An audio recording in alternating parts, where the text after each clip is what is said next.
All right, welcome. If you're a professional LGV driver, you know your license is everything. It's your livelihood. But do you really know all the rules that protect it? Well, today, we're going to break down the official guidance from the Senior Traffic Commissioner. We'll get to grips with what they expect from you and, what happens when things go a bit wrong.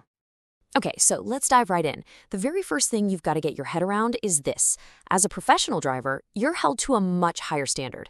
It's not at all like just holding a regular car license. I mean, think about it. The size of your vehicle, the potential danger. It just means the stakes are way, way higher for everyone on the road. So this is a question worth asking yourself, isn't it? What does being a professional driver actually mean? It's a word we all use, but when the regulators are looking at you, what are they actually seeing? What's the real substance behind that title? At the end of the day, it's about your conduct.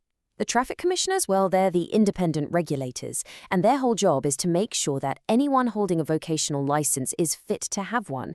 They're there to keep the roads safe and make sure there's fair competition, and that means they're looking at you, the driver, as a whole person, not just someone behind the wheel.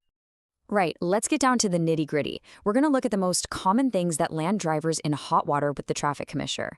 Seriously, these are the issues that can genuinely put your license and your entire career on the line. So, we're going to focus on three big areas that just come up again and again. First, using a mobile phone. Second, anything and everything to do with driver's hours and the tacho.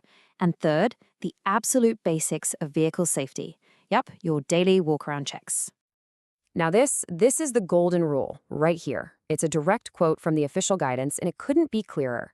You are personally responsible. The old excuse of, well, my boss told me to do it, just will not fly. When it comes to the law and to safety, the buck stops with you, the driver. Period. And this slide really brings home how seriously some things are taken. Let's take using a handheld mobile phone. The starting point for your very first offense is a 4-week suspension of your vocational license. Get caught a second time, that jumps to 12 weeks. And a third time, you're looking at 26 weeks. That's half a year off the road. The message is just crystal clear. But as tough as that sounds, if you think the penalties for using your phone are steep, just wait. When we start talking about tachograph offenses, things get even more serious. A lot more serious. Okay, so here's the crucial thing to understand. A lot of the time, the act of falsifying a record is seen as more serious than the actual offense you were trying to hide. For deliberately pulling your card, the starting point is a 4-week ban for each offense. And if you're caught using an interference device, like a magnet, well, that's an immediate revocation of your license and a full 12-month disqualification. No messing about. Okay, so you might be thinking, how does a driver even end up in front of a traffic commissioner in the first place? It's a fair question. It doesn't just happen out of the blue. See, it's a formal process. The DVLA or the DVSA can refer your case to a traffic commissioner.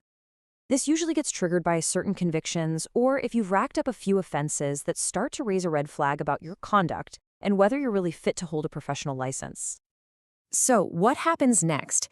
If your case gets referred, you'll probably be called to what's called a driver conduct hearing. Now, I know that sounds pretty intimidating, but it's really important to understand what it is and what it isn't. The process itself is actually pretty straightforward. Once the referral is made, you get a letter calling you to a hearing. This is your chance to show up, to present your side of the story, and explain what happened. And after hearing all the evidence, the traffic commissioner makes their decision. And you've got to remember this. The hearing isn't just a rerun of a court case. The commissioner is looking at your conduct as a driver as a whole. Of course, they look at the offense, but they also look at your entire driving history, the good and the bad, to decide if you're still fit to hold that vocational license. Now, this is how that decision gets made. The traffic commissioner basically does a balancing act. They'll weigh all the negative things, like if you're a repeat offender or weren't cooperating, against the positive things, like having a clean record, being fully cooperative, or proving it was a genuine one-off mistake.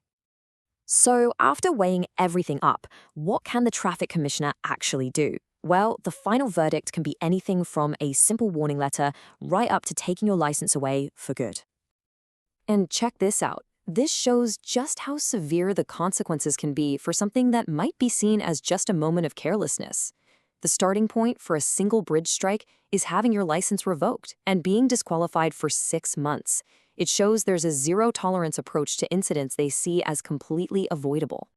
Right, let's be absolutely crystal clear on these two terms. A suspension means your vocational license is basically put on pause for a set amount of time. After that time is up, it becomes valid again.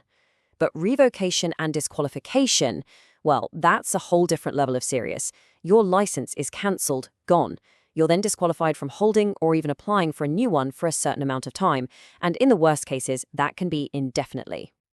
Okay, we've looked at the rules, we've looked at the risks, so let's finish up by focusing on the most important bit. How do you make sure you never, ever end up in that hearing room? How do you protect your license? Day in, day out. You know, it really just boils down to these fundamentals. Know the rules on your hours like the back of your hand. Never, ever skip or rush your walk-around check. Put your phone somewhere you physically cannot touch it while you're driving. Always be 100% honest with your taco records. And above all, just remember, you're a professional. More is expected of you. So I'll leave you with this final thought. Tonight, or the next time you're about to start a shift, just take a hard look at your daily habits. Everything you do, from the moment you pick up the keys to when you park up at the end of the day. Is your routine really protecting your license, not just for tomorrow, but for the rest of your career?